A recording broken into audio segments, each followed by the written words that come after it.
C'est là maintenant, je suis tombée enceinte de lui. Ma copine a trouvé ça mal. Elle a dit qu'elle ne pouvait pas me laisser garder cet enfant puisque elle-même, elle aimait le gars. J'ai tout fait, mais elle ne m'a pas laissé tranquille. Je ne dormais plus. Je la voyais toujours dans mon rêve. Ok, bonjour la famille et bienvenue dans mon émission Destin le Philo. Si tu es nouveau sur la chaîne, n'hésite pas de t'abonner, tu likes, tu commentes et tu partages. Donc aujourd'hui, ça va pas être un test de fidélité. Aujourd'hui, ça va être une confession. Quand je dis confession, je parle témoignage au fait. Bon, vous savez, en Afrique aujourd'hui, on rencontre beaucoup de problèmes, surtout dans nos différents quartiers. Donc aujourd'hui, nous avons une demoiselle. Elle va un peu essayer de nous parler de son parcours scolaire et quotidien en fait. Donc je vais me rapprocher d'elle. Elle va d'abord se présenter et essayer de nous en parler. Bonjour madame. Bonjour monsieur. Comment vous allez? Je vais très bien et vous? Très bien. Je vous appelle comment? Je m'appelle Cynthia. Cynthia. Et Cynthia vit où? Je vis à village. Village. Et tu fais quoi dans la vie? Bon, pour le moment, je ne fais encore rien. Tu ne fais encore rien. Ok. Si tu m'as contacté aujourd'hui, tu m'as dit que tu avais des soucis. Et dans ta vie, tu as eu des soucis jusqu'à présent. Donc tu aimerais en parler. Donc je ne sais pas. Essaye un peu de dire à mes abonnés. Essaye de résumer un peu d'abord. Tu vois, Oui. tu essaies un peu de parler. Là, on va continuer. Bon, avant de commencer, c'est que euh, quand j'étais petite, je vivais avec ma mère.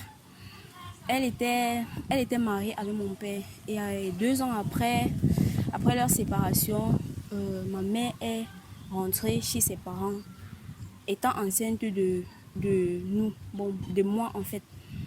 Après mon accouchement, ça faisait 5 ans que ma mère s'est remariée quelque part.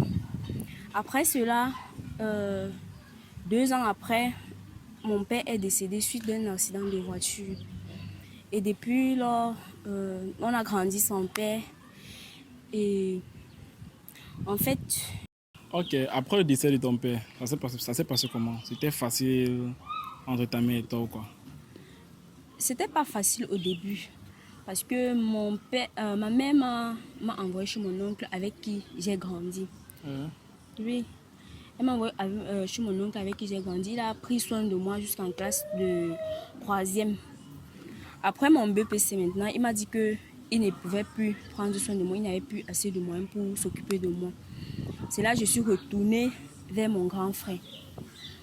Je lui ai fait part de ma situation. Il m'a dit, ok, je vais essayer de t'aider. Attends, quand tu dis ton grand frère, c'est grand frère, même père, même mère. Oui, oui, le premier enfant de ma mère. Oui, c'est le premier enfant de ma mère puisque je suis la 3e née. Oui. Après cela, maintenant, je lui ai fait part de ma situation. Il a aussi dit qu'il devait m'aider. Il a payé ma classe, ma scolarité en seconde et première. Dès que je suis arrivée en première, bon, l'année là, il a payé la première. J'ai raté cette année puisque j'ai considéré cela une année blanche. Et qu'est-ce que tu avais raté ce quand tu dis année blanche? Parce que un matin, je partais à l'école, j'ai fait l'accident en route avec la moto. C'est là maintenant que c'était la veille des examens. J'ai raté l'année là, j'ai pas composé. C'est pourquoi j'ai raté cette année. Et l'année qui suivait maintenant, il m'a dit qu'il n'avait pas de moyens pour me payer encore une classe. Donc, parce que j'avais redoublé, il m'a dit qu'il ne pouvait pas payer 2 fois une classe. C'est là maintenant que... Et comme ton grand frère dit qu'il peut prendre des études en charge, ton grand frère, lui, il fait quoi dans la vie?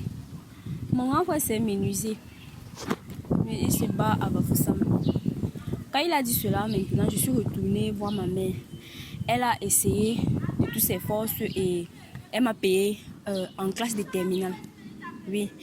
C'est quand je suis tombée enceinte que mes vrais problèmes ont commencé. Déjà que le gars avec qui je flirtais sortait aussi avec ma camarade.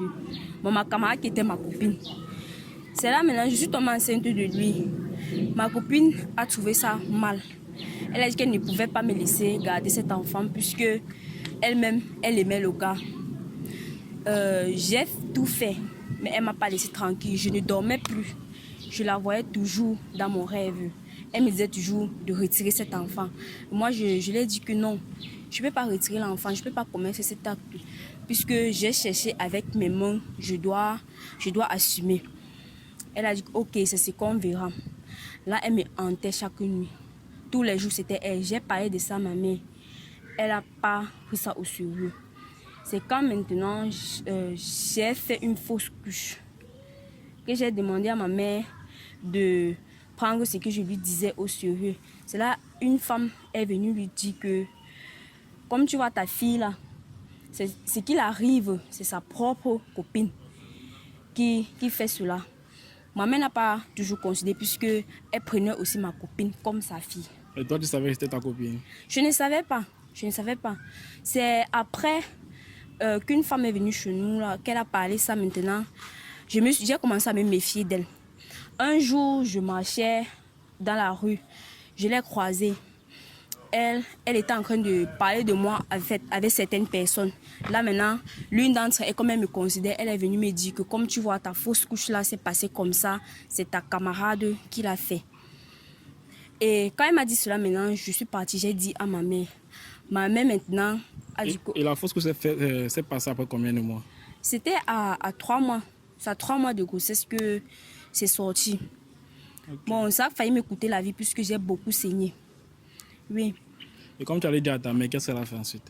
Elle m'a juste conseillé, elle m'a demandé de m'éloigner de cette fille puisque elle considère aussi cette fille comme sa propre fille. Puisque c'était comme une soeur pour moi. Quand elle nous a séparés maintenant, Donc c'est pour dire que vous étiez dans le même cadre, dans le même secteur, oui, et dans le même établissement. On faisait tout, même établissement, même classe, même banque. C'était ma copine. Mais derrière moi, elle faisait le truc que vraiment, elle ne m'aimait pas, elle était hypocrite, si elle peut dire ça comme ça. Ma mère maintenant a décidé de m'envoyer à Douala puisque tout ça s'est passé à Bafoussam. Elle a décidé maintenant de m'envoyer à Douala. Que oui, comme c'est comme ça, il faut t'éloigner de cette fille. Il faut partir te débrouiller là-bas. Et maintenant, tu es à Douala. Quand tu es venu à Douala, tu avais le bac ou bien ça se passait comment? Oui, j'avais eu le bac. Puisque après ma fausse couche, j'ai décidé de me concentrer sur mes études. Bon, je ne voulais pas laisser quand même tomber puisque ma mère s'est battue pour me payer l'école. Là, maintenant, j'ai décidé de me concentrer et avoir mon bac. Et c'est vraiment après le bac que tout c'est encore compliqué. Parce que... Et maintenant, quand tu dis après ton bac, ta mère a décidé de t'envoyer à Douala pour éviter le contact là, entre ta copine et toi. Maintenant, quand tu es venu sur Douala, tu restais où? Bon, je restais avec mon grand frère. Je restais avec mon grand frère. Mais tu as pourtant dit que ton grand frère fait la menuiserie à Bafang. Non, mon cousin. C'est mon grand frère qui est à Bafoussam. J'habite ici avec mon cousin. Bon, je le considère comme mon grand frère. Ah, ok. Et ton cousin là, lui, il fait quoi dans la vie? Il est maçon. Il fait la maçonnerie. Oui.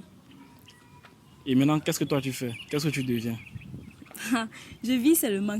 Je vais dire quoi? Tout est vraiment compliqué. L'après-bac n'est pas facile. C'est vraiment pas facile. Bon, tu as souligné là tout à l'heure que c'est après le bac que tout est devenu compliqué. Donc je ne sais pas, essaie un peu de nous expliquer. Quand tu parles de compliqué là, tu parles de quoi?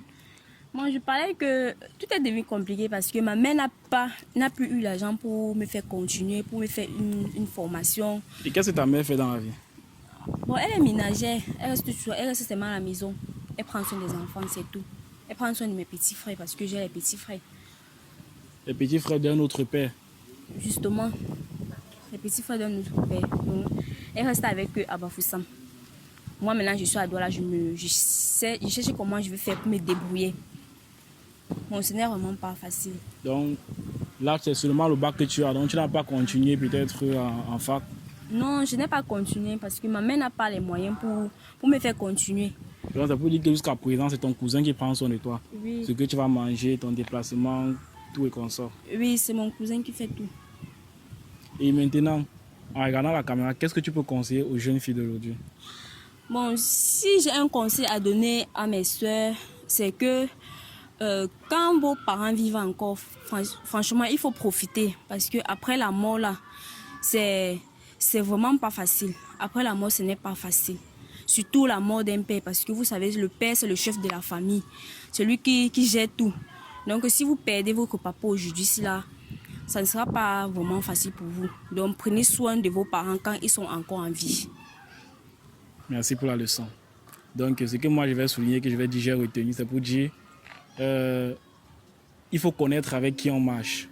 Parce que ce n'est pas tout le monde qu'on va prendre pour dire c'est mon ami.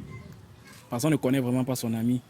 Puisque tu dis, si là c'est ta meilleure amie, celle avec qui tu faisais tout, on va dire en langage soutenu au Cameroun, on dit bestie, c'est ça? Oui, c'est ça. Voilà, donc on va dire c'était ta bestie. Oui. Donc ce que tu vas dire aux filles maintenant, c'est que faut savoir avec qui vous marchez. Ce n'est pas tout le monde que vous allez prendre pour faire l'amitié, c'est ça? Justement. Ok, merci.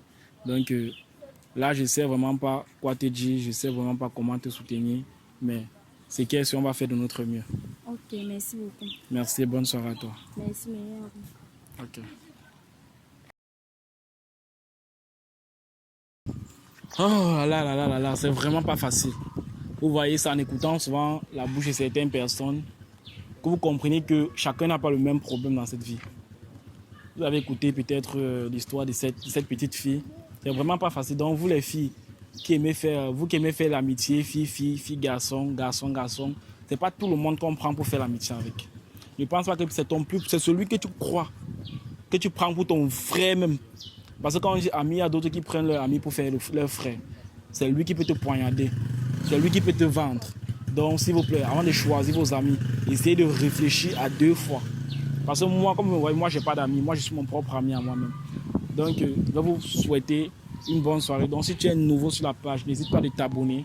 Tu likes, tu commentes et tu partages. Là, ce n'était pas une test de fidélité. Là, c'était juste une petite histoire dont je voulais écouter. Parce qu'elle m'a contacté, elle m'a dit, je veux poser mon problème devant ta caméra et voir qui peut-être peut me venir en aide, peut-être avec un boulot, peut-être financièrement. Elle dit, ok, il n'y a pas de souci, je vais lancer.